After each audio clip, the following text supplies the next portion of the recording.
Many of your engine's critical components are driven by belts like these.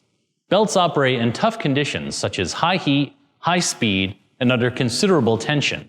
Since rubber is an unpredictable material even under ideal conditions, belt failure is one of the most common causes of breakdowns on the road.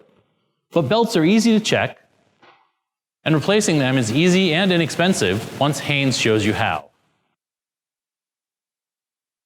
Hi, this is Mark, your Haynes technician. Most modern vehicles use one or two V-rib drive belts that drive the water pump, alternator, air conditioning compressor, and other components, like the supercharger on this Camaro ZL1.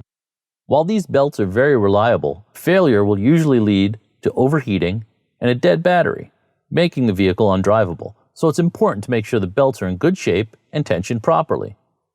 Belts should be flexible and not shiny, which indicates slippage. Look closely at the belts for signs of cracking or rubbing. Also, check that there's no oil or coolant leaks that could get onto the belt.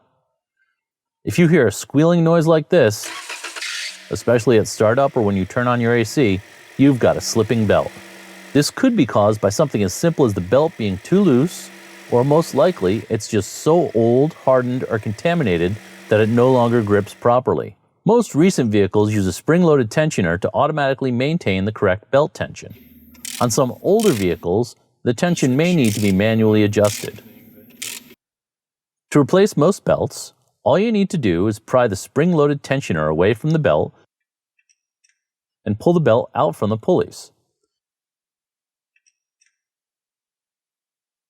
It's a good idea to compare the length of the old and the new belts before installation, just to verify that you got the correct part number.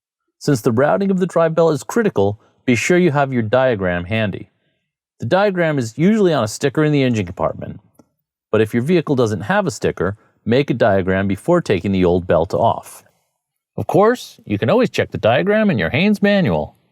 Now, following the diagram, route the belt back up over and around the pulleys. Then pry back the tensioner and slip it over the last one. Be sure the belt is riding in the center of all the pulleys and not off to one side.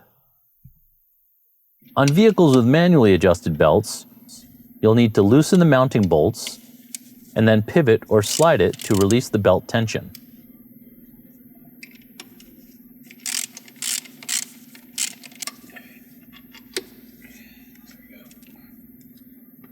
With this type, you'll need to pull the component back, then crank the adjuster bolt till it has the proper tension.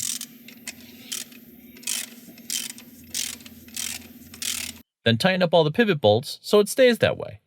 A good rule of thumb is to leave the belt loose enough so the longest section can be twisted 90 degrees. Typically, if there are no oil or coolant leaks degrading them, a belt will last 50 or 100,000 miles, but you should inspect them every 30,000 miles for cracking, fraying, contamination, and the condition of the tensioner. And that's all there is to it.